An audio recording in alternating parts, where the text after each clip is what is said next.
بسم اللہ الرحمن الرحیم۔ سورہ عبسہ۔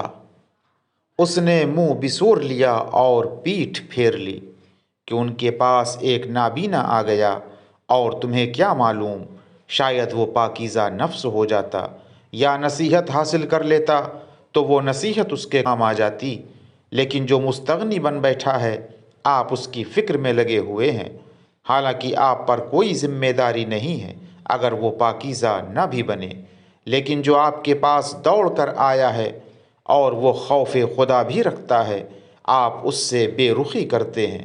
دیکھیے، یہ قرآن ایک نصیحت ہے، جس کا جی چاہے قبول کر لے، یا باعزت صحیفوں میں ہے کہ جو بلند و بالا اور پاکیزہ ہے، ایسے لکھنے والوں کے ہاتھوں میں ہے کہ جو محترم اور نیک کردار ہیں۔